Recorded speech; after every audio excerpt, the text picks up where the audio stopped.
생산과 소비를 시작했습니다. 이번 시간에는 상업사업체를 살펴보겠습니다. 상업사업체는 시장 참여자들이 교환을 돕고서 소득을 얻는 사업체이다. 이 상업사업체가 어떻게 소득을 얻는지를 알아봐야 되겠죠. 싸게 사서 비싸게 팔아서 소득을 얻나요? 소득을 얻는 원리를 알아야 된다는 거예요. 다른 거는 생산자들이 소득을 얻는 방법은 알기 쉽잖아요. 상업이나 금융업 같은 경우는 어떻게 소득을 얻느냐, 그런 건 좀 사실은 좀 알기 어렵죠. 생산물이야 사람들이 필요하니까 교환을 통해서 소득을 얻는구나 싶지만, 이런 상업사업체 같은 거는 어떻게 이 소득을 얻느냐 아는 게 아주 어려운 건 아닌데, 그렇게 상식적으로 이해할 수 있는 건 아니라는 거예요. 예를 들어 생산자가 생산물을 팔려고 하면 생산물을 사려는 개인이나 집단을 찾아야 한다. 그렇죠. 생산자가 예를 들어서 남는 게 있어요. 꼭 화폐로 파는 게 아니더라도 이거를 이제 교환을 해야 되겠다. 그러면 교환할 사람을 찾아야 될 거 아니에요. 집단이나. 현 시대에서는 아예 판매를 위해 생산하니까 필수적인 일이 되는 거죠. 소비자를 찾는 거는, 구매자를 찾는 거는. 또한 소비자가 필요로 하는 생산물을 구매하려 하면 필요한 생산물을 생산하는 생산자를 찾아야 한다. 그렇죠. 소비자도 마찬가지죠.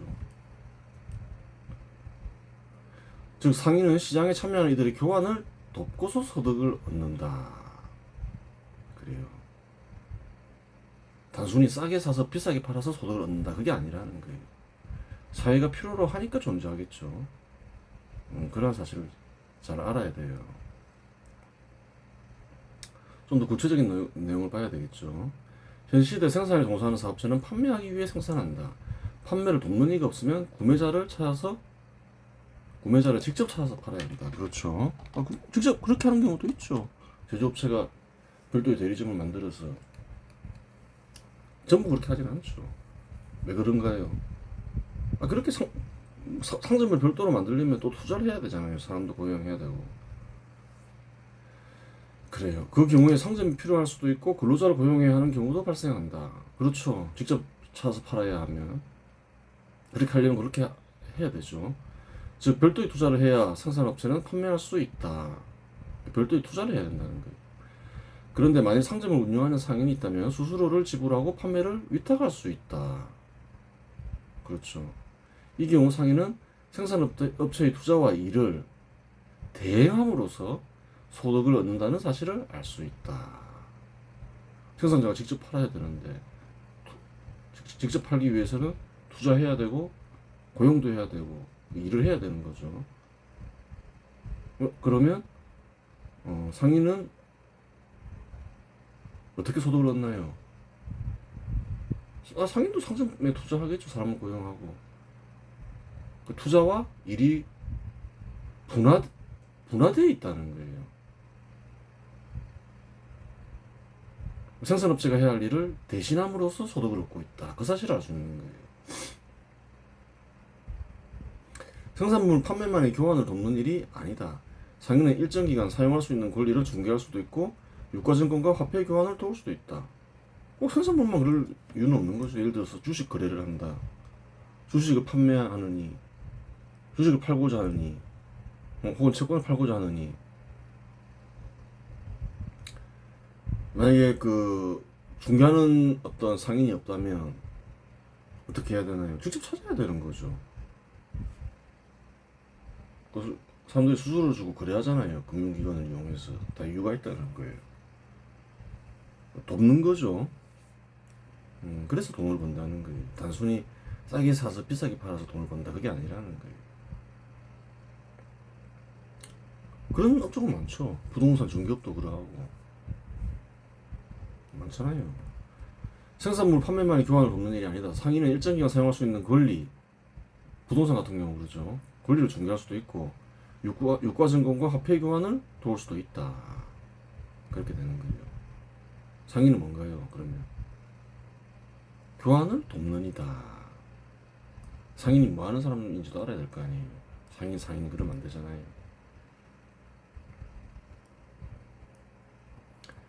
상업사업체의 대표적인 형태로는 도매업체와 소매업체가 있다. 대표적이죠. 뭔지 정도는 알아야 되죠. 이 정도는.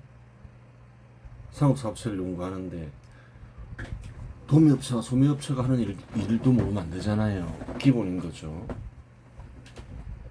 기본적인 걸 잘 알아야 된다는 거예요. 뭐 복잡한 수식, 그래프 이런 거 이해하는 것보다도.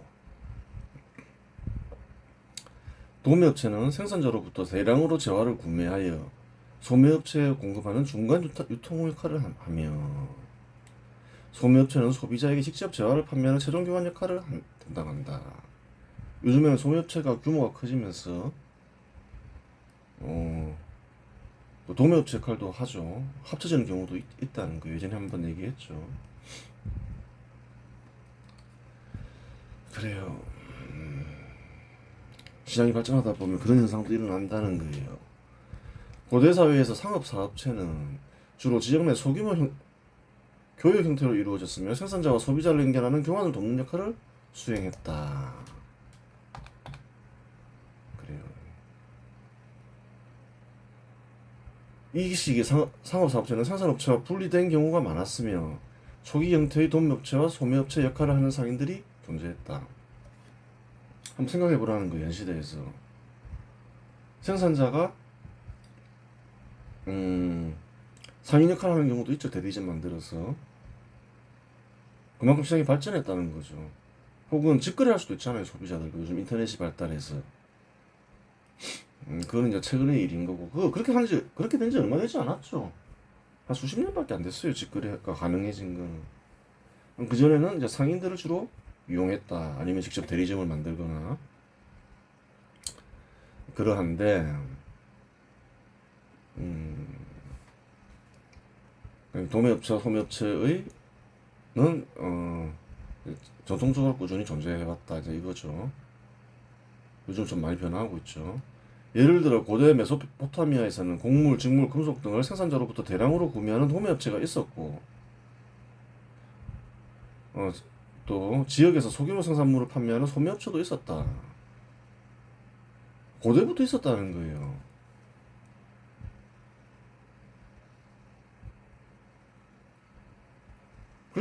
그래서 뭐라고 얘기하나요? 자본주의 시대, 현 시대가 자본주의 시대다. 그렇게 얘기하면 무식한 사람들이다. 아니면 좌익 견해에 세뇌당한 이들이다. 그런 말 하지 마라. 상업사업체가 뭐 없었냐는 거예요. 고대 도매업체도 있고 소매업체도 다 있었지. 저번 시간에 공업사업체도 봤지만 다 있었다는 거예요.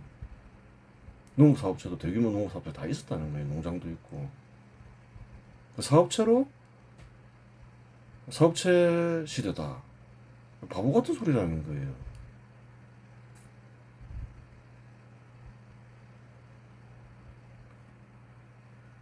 그래요. 그 잘못된 견해에 빠지고 그게 맞다 생각하면 또 이상한 일을 벌리죠. 와, 자본을 제약시하면서 자본을 파괴하자. 사업체를 파괴하자. 그러다가 대규모로 굶어 죽고,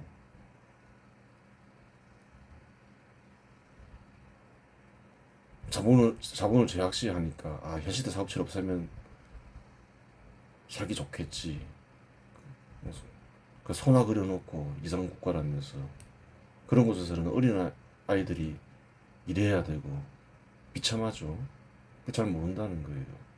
예, 그릇된 개념 속에서 그릇된 견해가 만들어지고 이제 그런 것에 빠져서 그런 거죠. 그래요. 그렇게 되면 이제 그 현실을 이해하는데 삐뚤어지게 이해해야 되는 거죠. 꼭 좋게 보라는 건 아니에요. 그 사실을 알아야 된다는 거죠. 사실이 파악이 안 된다는 거예요. 진실이 파악이 안 된다 이 말이죠. 고대 로마에서는 지중해 무역을 통해 대량의 재화를 유통하는 도매업체와 도시 내 상점에서 소비자에게 직접 판매하는 소매업체가 공존하면서 교환을 촉진했다. 다 있었다는 거예요. 도매업체와 소매업체가 지금처럼 대규모로 발전하지 않았지만 형태가 다 있었다는 거예요. 이 시기 정부는 상업을 철저히 정부의 지배하에 두었다. 즉 정부의 허가 없이는 함부로 상업에 종사할 수 없었다. 당시 정부는 누군가요? 대주주들이죠. 대주주들이 장악하고 있었죠. 그 말은 무슨 말인가요? 농업이 상업을 지배하고 있었다. 공업, 광업 다 지배하고 있으면 알 수 있는 거죠. 예전에 살펴봤죠. 허가해야지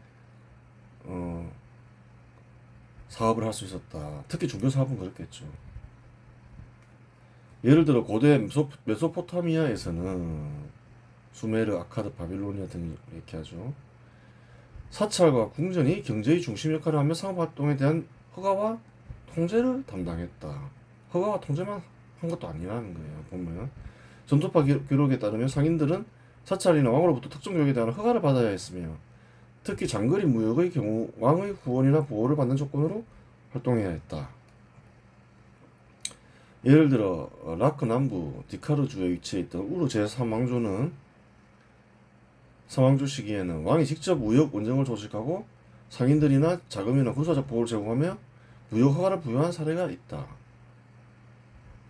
무슨 말인가요? 허가권도 가지고 있었지만 그래요. 이익이 되는 사업은 또 자금을 댔다고 하잖아요.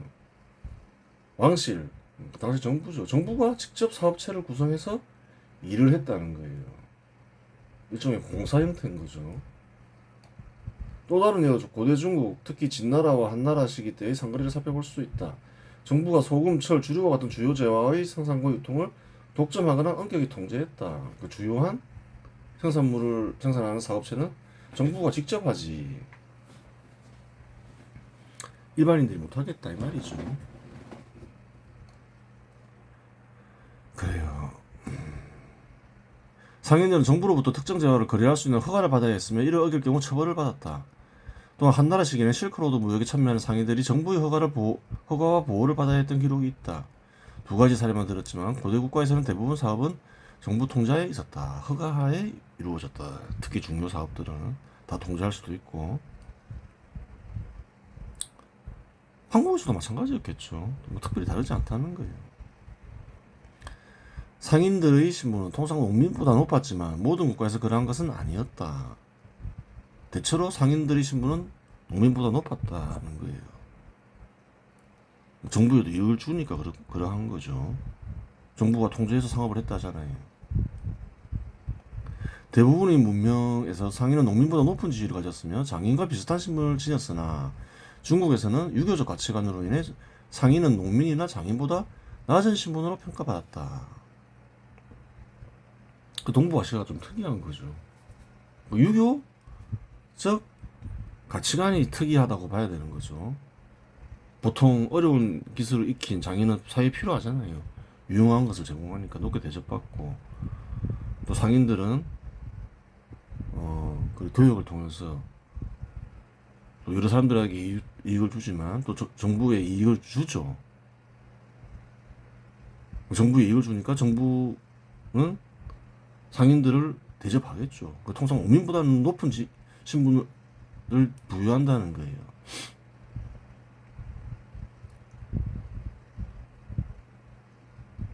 그래요. 그 상공인들이 성장하면서 산업 간의 평등이 이루어지면서 그래요. 현 시대가 돌아가면 많이 나아졌죠. 삶도 그렇고 윤리의식도 그렇고 저번 시간에 다 확인했죠. 그럼 어떻게 해야 되나요? 고대에도 안 맞았지만 예전에 설명했죠. 현 시대에도 안 맞다는 거예요. 버릴 거는 버리라는 거예요. 찾아보면 뭐 맞는 말이 있겠지만 뭐 맞는 말은 다 있는 것이고 시대에 안 맞다. 이런 유교적 가치관이 전승되면서 내려오니까 한국에 또 이렇게 뭔가요? 이게 3차 인류 혁명에 반발하는 세력이 쉽게 자란다는 거예요. 버릴 거는 버리는 게 좋다. 그게 이롭다. 조선처럼 멸망 안 하려면 그렇게 되는 거예요. 보통의 경우 상인과 장인은 비슷한 신분을 지녔지만 소득에 있어서는 차이가 있었다. 그래요. 소득을 얻는 방식이 다른 거죠. 상인 중에는 큰 재산을 얻은 이도 있었지만 가난한 이들이 대부분이었다. 반면에 장인은 기술 기반으로 안정적인 소득을 얻었다. 기술을 얻는 이들은 안정적이죠. 그 기술을 필요로 하니까. 반면에 어떤가요? 상인은 좀 여러 가지 그 상황에 많이 좌우지우지되죠. 잘 팔릴 때도 있고 잘 안 팔릴 때도 있고 비싸게 팔릴 때도 있고 안 비싸게 안 팔릴 때도 있고 수완이 좋아야 되는 거죠.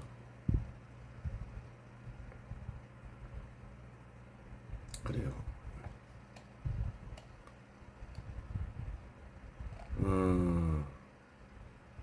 이 주석이 있죠. 도매업체도 있고 소매업체도 있었다. 고대에 대충 내용 알면 좋죠. 고대 메소포타미아 점토판 문서에는 상인 계층이 언급되어 있다. 예를 들어 뭐 이런 용어가 있는데 상인 또는 무역상을 의미하며 이들은 장거리 무역을 통해 대량의 재화를 거래하는 역할을 했다. 반면 지역 시장에서 소규모로 재화를 판매하는 상인들도 존재했다는 기록이 있다. 사찰과 궁전이 경제의 중심 역할을 하며 도매업체의 역할을 했다. 기록에 나와 있다는 거예요. 점토판 기록에 따르면 사찰은 곡물, 직물, 금속 등을 대량으로 수집하여 다른 지역이나 상인들에게 배분하는 도매업체 역할을 했고 이 과정에서 중개 상인들이 관여했다. 그래요.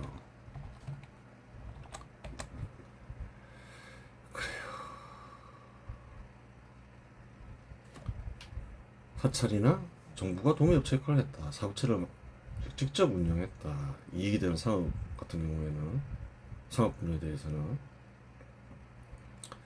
고대 주요 상업 활동 사례 고대 메소포타미아 정부 통제하에 있었다. 지역 시장이 있었다. 자유민, 노예, 뭐 상인, 종사자 특징을 보니까 그러더라. 사업 형태는 도매업체와 소매업체가 있었다. 계속 가는 거죠. 도매업체, 소매업체는 그대로 있는 거죠. 현 시대만 있는 게 아니죠. 그런 사업체 형태가. 노예를 쓰는 경우는 뭐 어느 경우나 다 볼 수 있는 거죠. 뭐 당신은 신분제도 사회에서 노예가 있었으니까 그렇겠죠. 허드렛 일을 시켰겠죠.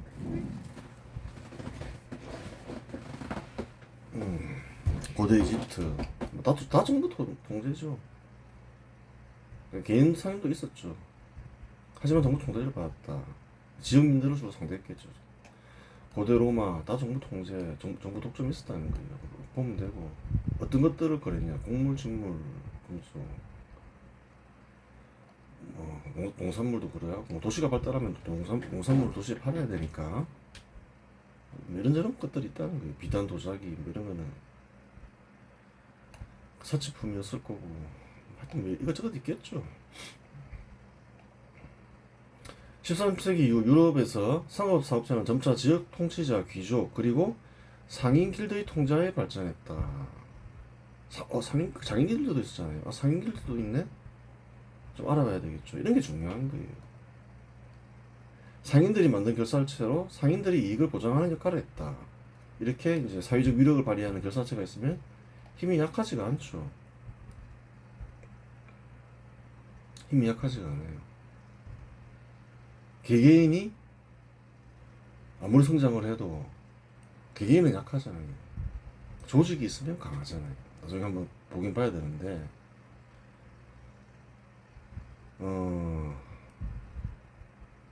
다 조직화가 돼 있었다는 거예요. 상길도 있고 장길도 있고 상인과 장인은 가깝겠죠. 장인이 만든 물건을 상인이 팔고 이러니까 직접 거래하니까 그래요. 귀족 세력과 싸울 수 있는 조직이 이미 있었다는 거예요.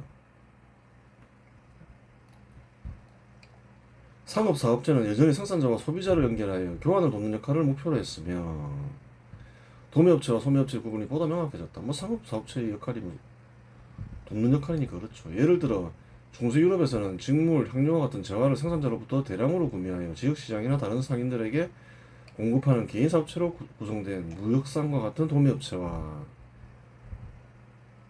이를 소비자에게 판매하는 소규모 상점 주인과 같은 소매업체가 구분되어 활동했다. 이 과정에서 상인길드는 도매업을 지원하는 역할을 했다.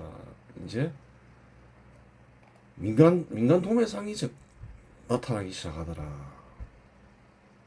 그만큼 상인들이 이제 성장했다. 이 말이 되는 것이기도 하죠. 고대 보면 도매상을 누가 했나요? 정부가 했잖아요. 큰 이익이 남는 것은. 좀 바뀌었으면 할 수 있어요. 13세기 이후.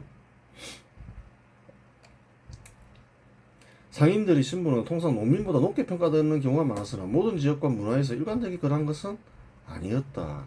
13세기 이후 이탈리아 도시국가 한자 동맹 지역과 같은 유럽에서는 상인들이 농민보다 높은 지위를 차지했으며 상인들과 비슷한 신분으로 여겨졌다.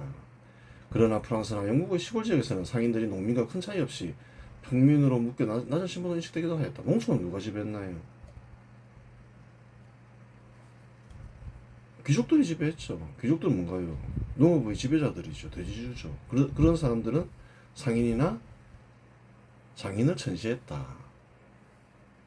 그렇겠죠. 우습게 생각했다는 거예요. 도시에서는 안 그랬다. 도시는 상인들을 필요로 하니 그렇죠. 도시들 간에 한자 동맹지역도 맺는다. 이게 뭔지 알아야 되는 거예요. 그래야지 어떻게 상인들이 성장하느냐. 그런 걸 알 수 있는 거예요.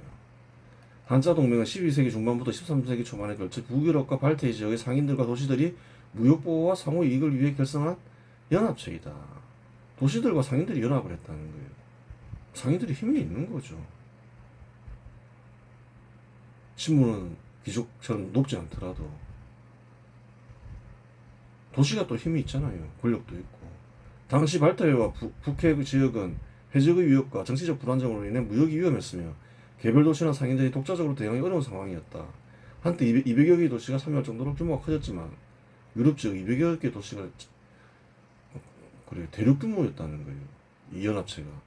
이후에 네덜란드, 영국, 스웨덴과 같은 강대국들이 해상 무역을 장악하면서 쇠퇴하다가 1669년 마지막 한자 의회가 열린 후 사실상 해체되었다. 무슨 말인가요? 상인들 연합체가 있었는데 그것은 국경을 넘어서 있었다. 근데 정부가 보니까 이거 돈이 되네, 이익이 되네. 정부가 다시 또 이제 적극적으로 주도하기 시작했다는 거예요. 그러면서 이제 쇠퇴하니까 사라졌다. 의회까지 있었다는 거예요. 이 연합체. 그렇겠죠. 도시도 참여하고 뭐. 그래요. 상인들이 대규모로 참여하니까 대상들이겠죠. 보통의 경우 상인과 장인은 지역에 따라 비슷하거나 다른 신분을 지녔으나 경제적 상황에 있어서는 차이가 있었다. 비슷했다는 거예요. 중세 유럽의 상인들 중에는 무역을 통해 큰 재산을 얻는 이들도 있었지만 소규모 행상들이나 지역 상인처럼 가난하게 생활하는 이들이 대다수였다. 상인들은 좀 이렇게 빈부격차가 컸다. 수완이 있고 대규모 그래요. 재산을 동원하니는 대상이고 또 수완이 없고 이러면 또 안 되는 거죠. 부익부 빈익빈이 생기는 거예요. 상인들 사이에서는. 반면 장인들은 길드 시스템을 통해 기술을 기반으로 비교적 안정적인 소득을 유지하며 때로는 상인들보다 경제적으로 안정된 삶을 누렸다. 또 저번에 살펴봤지만 기술을 중시했죠. 기술이 아주 뛰어난 최고의 경제에 이르는 이들을 마스터라 부르면서 어떻게 했다고 하나요? 존경받았다는 거예요. 유럽과 아시아의 차이인 거죠. 동북아시아의. 기술을 중시했다. 또 상인들을 또 대접했다. 그래요. 그런 어떤 생각과 정서가 굉장히 중요하다는 거예요. 한국과 중국은 안 그랬잖아요. 중국과 한국에서는 상인들이 신분상 낮게 평가되었으나 일부 상인들은 중국의 실크로드 무역, 한국의 원나라의 교역과 같은 장거리 무역이나 뛰어난 수완으로 상당한 재산을 모으기도 했다. 하지만 통상 장인들은 국가의 지원이나 기술적 전문성을 바탕으로 상인보다 안정적인 생활을 유지하는 경우가 많았다. 장인들은 이제 기술이 있으니까 그런 거죠. 그런데 또 주석이 있으니까 아시아에서는 산업상으로 가장 전시받은 게 상인이었지만 재산을 모으고 역할을 하는 경우도 있었다. 사례죠 뭐. 김만덕은 1739년 제주도에서 태어났으며 처음에는 천민이 기생신분으로 알려져 있었다. 알려졌으니까 사실이겠죠. 기생이니까 천민신분이죠. 천민신분이었다. 김만덕은 기생생활을 청산하고 상업에 뛰어러 제주도와 육지 간의 무역을 통해 큰 재산을 모았다. 그녀는 제주 감귤, 해산물과 같은 특산물 육지로 보내고 쌀과 같은 필수품을 들어오는 교역을 주도하며 대상으로 성장했다. 1794년 제주도에 큰 용년이 되었을 때 김만덕은 자신의 재산을 털어 쌀을 구입하고 이를 백성들에게 나누어 주며 기근을 극복하는 데 큰 기여를 했다. 이 선행은 지역 사회뿐만 아니라 조정에도 알려지게 되었고 정조 임금은 김만덕의 공덕을 높이 평가하여 그녀에게 은연하는 칭호를 내리고 특별히 천민신분에서 벗어난 양인신분으로 승격시켜 주었다. 전시하면서도 이제 뭐 그래요. 뭐 이용을 했다 이 말이죠. 기여도 하고 상인들이. 중세 주요 상업활동 연구 쭉 보면 되죠. 상업인구 5에서 10%였다. 13세기에서 15세기에는 이탈리아는 한 10에서 20%, 도매업체 상업자는 항상 있었다. 중국은 한 5에서 10%였다. 영국 같은 경우는 어땠나요? 통제를 받았다. 영주의 통제를 받았다. 농업의 지배를 받았다는 거죠. 영주는 대주주니까. 근데 이제 길드 시스템이 이제 들어오기 시작했다. 이제 그러면서 달라지겠죠. 후에는 도시 중심 상업이 발달했다. 한자 동맹까지 만들어지는 거죠. 정부가 주도하기 전까지는 정부 통제는 계속됐다.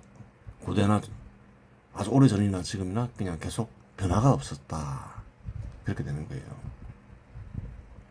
18세기 말 이후 유럽에서 상업사업체는 산업혁명의 영향으로 시장 지배 시대가 도래하여 상업사업체는 새로운 경제제도화에 급격히 발전했다. 시장에 의지해서 사는 시대가 시장 지배 시대죠. 상업사업체는 여전히 생산자와 소비자를 연결하여 교환을 돕는 역할을 했으며 도매업체와 소매업체의 구분이 더욱 명확해졌다. 그렇죠. 계속 도매업체와 소매업체는 있었는데 계속 발전하면 이렇게 점점 분업화가 이루어졌다 이 말이에요. 예를 들어 산업화 시대 유럽에서는 직물, 철강과 같은 대량 생산된 재화를 공장에서 구매하여 지역시장이나 세계시장에 공급하는 대규모 도매업체와 이를 도시 소비자들에게 판매하는 백화점이나 소규모 상점 주인과 같은 소매업체가 구분되어 활동했다. 이 과정에서 철도와 전기선 같은 물류 시스템은 도매업을 지원하는 중요한 역할을 했다.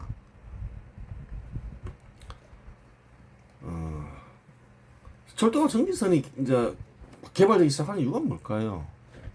이제 상업이 대규모로 이루어지니까 필요성에 의해서 철도와 전기선이 이제 개발되는 거예요. 당연하죠. 필요도 없는 게 개발되지 않죠. 상인들의 신분은 통상 원민이나 근로자보다 높게 평가되는 경우가 많았으나 모든 지역과 문화에 일관되게 그러한 것은 아니다. 똑같은 말이죠. 보겠습니다. 그래도 18세기 말 이후 영국, 프랑스와 같은 산업화 선도 국가에서는 시장이 급격히 성장하며 상인들이 농민이나 근로자보다 높은 지위를 차지했으며 특히 대규모 상업체 소유자들은 귀족과 비슷한 신분으로 계셨다. 그 산업혁명은 그렇다는 거죠. 한국도 마찬가지잖아요. 그러나 산업화 초기의 소규모 소매업자들은 여전히 경제적 불안정 속에서 낮은 신분으로 인식되기도 했다. 주석에 달려있죠. 한국은 어떤가요? 고대의 생각과 정서와 시장지배 시대의 생각과 정서가 혼재하는 곳에서는 큰 사업체를 만들거나 큰 재산을 얻은 상인은 존경받지만 가난한 상인은 고대의 생각과 정서로 인해 천하게 계시는 경우가 있다. 큰 사업체, 큰 재산을 번 이들은 존경을 받죠. 시대에서. 근데 큰 사업체를 이루지 못한 상공인들은 어떻게 여겨지나요? 여전히 전시받죠. 그 말은 무슨 말인가요? 한국에서 그렇다는 거죠. 다른 나라도 그런 나라 많겠죠. 고대의 생각과 정서와 시장 지배 시대의 생각과 정서가 혼재해 있다 이 말이에요. 왜 예전에 얘기했죠. 역사를 이어짐 속에서 파악하라고. 생각과 정서도 마찬가지라는 거예요. 시대가 바뀌었다 해서 어제 생각과 오늘 생각이 완전히 바뀌는 게 아니라는 거예요. 혼재한 곳에서는 이러한 현상이 일어난다 그 말이죠. 반면 중국에서는 유교적 가치관의 잔재로 인해 상인들이 농민이나 상인보다 낮은 신분으로 평가받는 경우가 많았다. 유교 사상에는 농업을 사회의 근본으로 보았고 상업을 이익 추구로 여겨 경시했기 때문에 상인들은 여전히 신분 구조에서 낮은 위치에 놓였다. 조선 말기와 대한제국 시기의 한국에서도 이와 같은 유교적 견해가 지배적이었던 만큼 상인들은 농민이나 장인보다 낮은 신분으로 여겨졌으며 특히 상업활동은 정부의 통제 아래 제한되기도 했다. 다만 실제 경제적 영향력 면에서는 상인들이 큰 자산을 얻어 지역사회에서 중요한 역할을 하기도 했다. 그래요.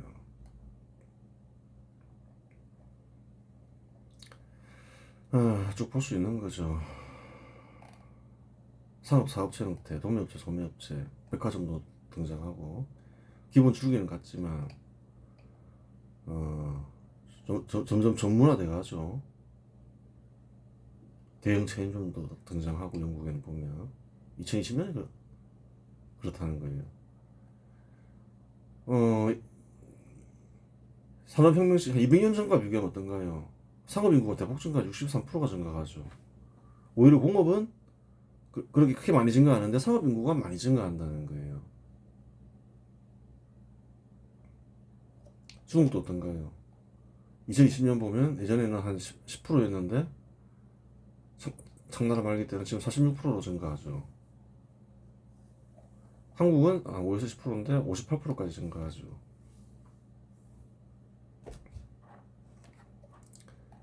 상인들의 수가 대폭적으로 증가함을 알 수 있는 거예요. 많은 농촌 사람들이 이제 상업으로 대체하게 되는 거죠, 직업을. 그래요, 그렇게 되는 거예요. 이번 시간에서 여기서 마치겠습니다.